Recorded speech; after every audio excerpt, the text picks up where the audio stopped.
In this module, we will look at the early period of experimental psychology.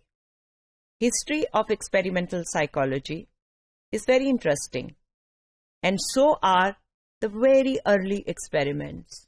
So let's look at some of the early experiments. As you may remember, the experiments were developing on the pattern of physical sciences. Now, physical sciences take their subjects or their natural phenomena either in lab or in a natural setting and test it through some kind of experiment, using a microscope or using a chemical or putting them through procedures. Now, if we are modeling early experiments of human behavior, what do you think?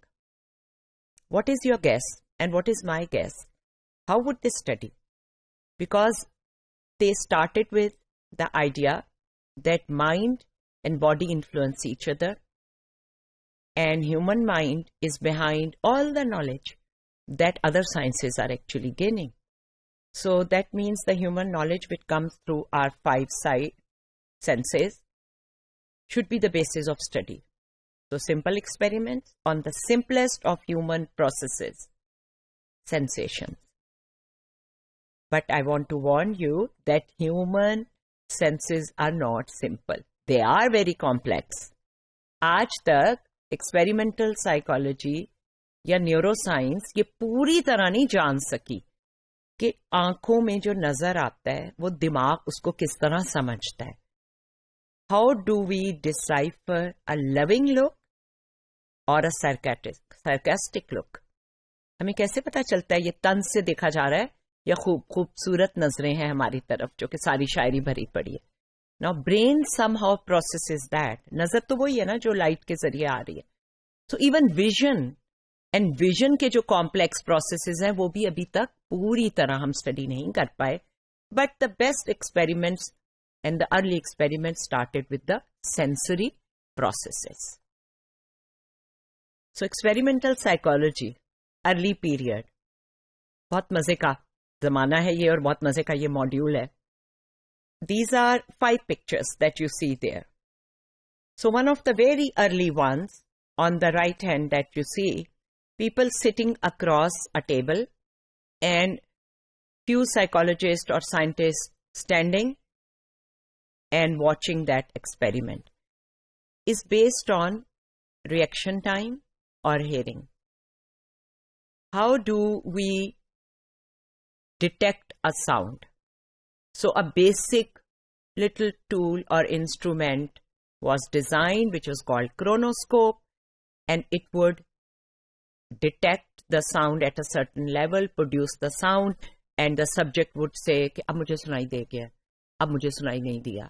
So then they would plot a graph to see how much is the span of that physical stimulus between which human beings can actually hear.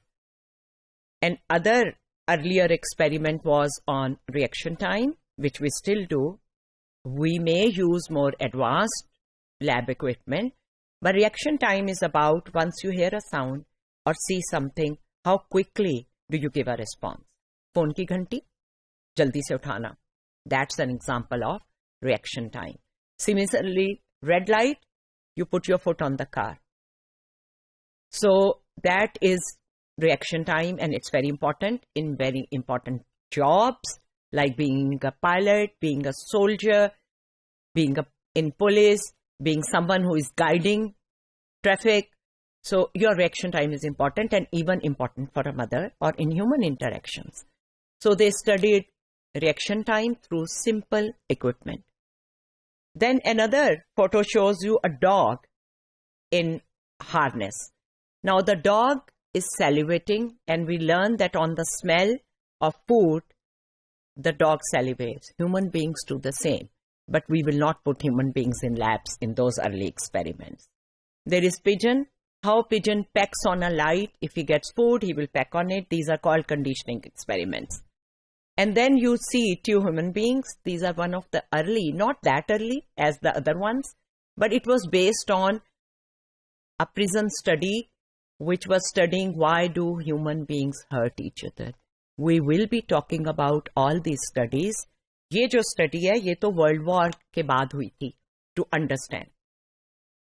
These are some of the pioneers of experimental psychology. Helmholtz measured speed of neural impulses.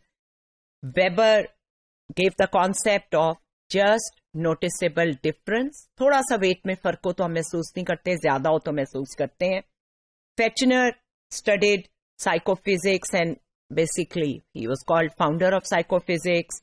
Wundt had the first laboratory in experimental psychology, and Ebbinghaus has written books and he has done experiment on psychology of memory and psychology of learning.